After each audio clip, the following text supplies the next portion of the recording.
My name is David Barresi. I'm a two-time kidney transplant recipient, and my most recent transplant was done at New York Presbyterian, Cornell.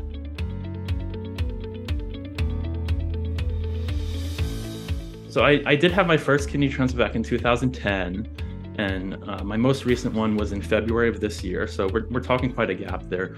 A noted difference I had in asking for donors and kind of the donor search process in that was in the beginning, my first transplant, it wasn't really an active process. It wasn't one that I actively engaged in. I just kind of sat around wishing for a donor to come to me. As a result of that, I ended up on dialysis for almost 2 years in that process. And then we have a stark difference when we look at my most recent transplant done in Cornell. This was a much more active search where I was fully engaged in utilizing social media, asking friends, asking family, doing anything I really could to try to source a donor from among the circles that I was involved in. And it evidently, it made a great impact because I was able to have that transplant, without having to go on dialysis. And once we found the match, it was a very quick process of, a matter of months of just getting it all cleared out and done. The first thing I would say to a recipient who may not have a donor is really two pieces of advice that were given to me that I really want to pass on to the community. And the first one of that is do not give up. And that's, I don't want to sugarcoat this. Waiting for a transplant is not an easy process, and it's going to be dark and grim at times, but you really have to firmly believe that this will happen. There is someone out there for you, and you kind of have to follow that dream and not let that dream die. And it really comes down to positivity, kind of remaining positive about the whole process. And number two is, I was told basically you get out of it what you put in. It's an active process, and that comes in where I was mentioning leveraging social media, asking friends and family, any type of activity on a more broader network to just get that message out, because if you don't get that message out, no one really knows that you're looking, and how are they going to come find you? So kind of keeping those connections and networking as best as you can, and that certainly comes along with some humility. It's not an easy process to ask someone for a kidney or to tell them of your situation. But in my specific case, I found that by being transparent and kind of eating that humble pie, so to speak, and really getting down to brass tacks about what's going on with you, it made it a lot easier because you could relate to that person better.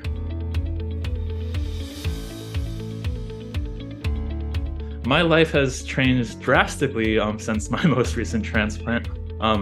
Above all, I am now a father. An interesting story with my transplant is our first baby daughter was actually born 30 hours before I went under for surgery for transplant. So that is a humongous change, and I am fully loving every minute of parenting her and being there for her. Her name is Mira, and she's an absolute gem in our life, and we just love her so much. But getting back to kind of the health aspect of it, really before this most recent transplant, every day was a battle of just basically getting up, going to work, trying to get through work, coming home and just feeling like you want to pass out. Every day was really a struggle. Me specifically, my hemoglobin was at critical levels. I was always tired, and it was just very, very difficult. I had also lost a lot of weight because I had lost my appetite, and food no longer appealed to me. All the foods that I used to love, I just didn't care for anymore. Now, since transplant, that obviously has completely reversed. My labs are great, and my appetite's back, and everything's doing phenomenal. In terms of my relationship with my donor actually ended up turning out to be, my best friend, who I've known for probably about 10 years or so now. He spoke at my wedding. He's always been involved in my life and at major moments. We've been through dark times, and we've had a lot of really good times too. This transplant was, if anything, kind of the pinnacle of good moments we've had with each other. I wouldn't say it necessarily changed our relationship, because our relationship is really, really good. We both really support each other through the dark times that we have, and we really enjoy the fun times we have as well. So I would say the most challenging aspect of life post-transplant would have to be the immunosuppression and kind of the difference in behaviors and lifestyle that kind of comes with that. Primarily focus on the need to be cautious and kind of following what the transplant team instructs you to do, whether it's try to avoid large crowds in public places, or be mindful of the food you're eating or whatnot. There's a lot of things that they will go over with patients, and it's really important that you follow those regimens. And it definitely is a difference from not having that in your life, for sure. I would definitely say that's a challenge. And then inside with that, of course, being mindful of recovery, of getting sick, or like getting quick, getting over being sick. It might take longer. It might be more vulnerable. Things like that, definitely present, challenges. But they're challenges that you can face by following essentially what the team is guiding you on. And kind of the reverse of that, what's the most rewarding? Obviously it's quite plainly, it's a new lease on life you're getting, especially if you've been on dialysis. It's a complete reversal of lifestyle. In my case specifically, having our daughter born right around the same time, that was a main driver for me to just kind of give everything I have with this new kidney into her. And not only that, but also keep it the best I can and keep up to date on my medicines, follow the advice that the transplant team is giving me, and really doing the best I can for her.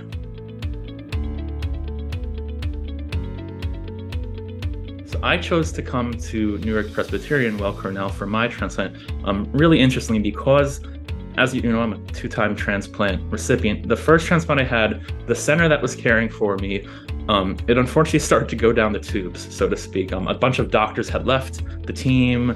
The quality of care went down. Additionally, my case was being seen by kind of a round table of doctors who would then decide treatment based on whatever they were discussing. And a lot of times we found there were conflicts in that, or one doctor wanted one thing, but the other wanted something else, yada, yada. And it just really led to kind of declining care. And it was actually my mother-in-law has a contact who was a contact of Dr. Tagamani, who said, let's try to get him into New York Presbyterian and get in touch with Dr. Tagamani. And we did that, and he gladly took me on. And that was the biggest change I can say with my first transplant, was making that switch in centers to New York Presbyterian. The extra time I had on that first transplant is solely attributable to the team there and the care that Dr. Tagamani and his team provided. And would I recommend to anyone else to come to New York Presbyterian for a transplant? I would 100% do that. It's been absolutely life-changing. My family, we live in Bucks County, Pennsylvania, and we still make the trip up to New York when needed.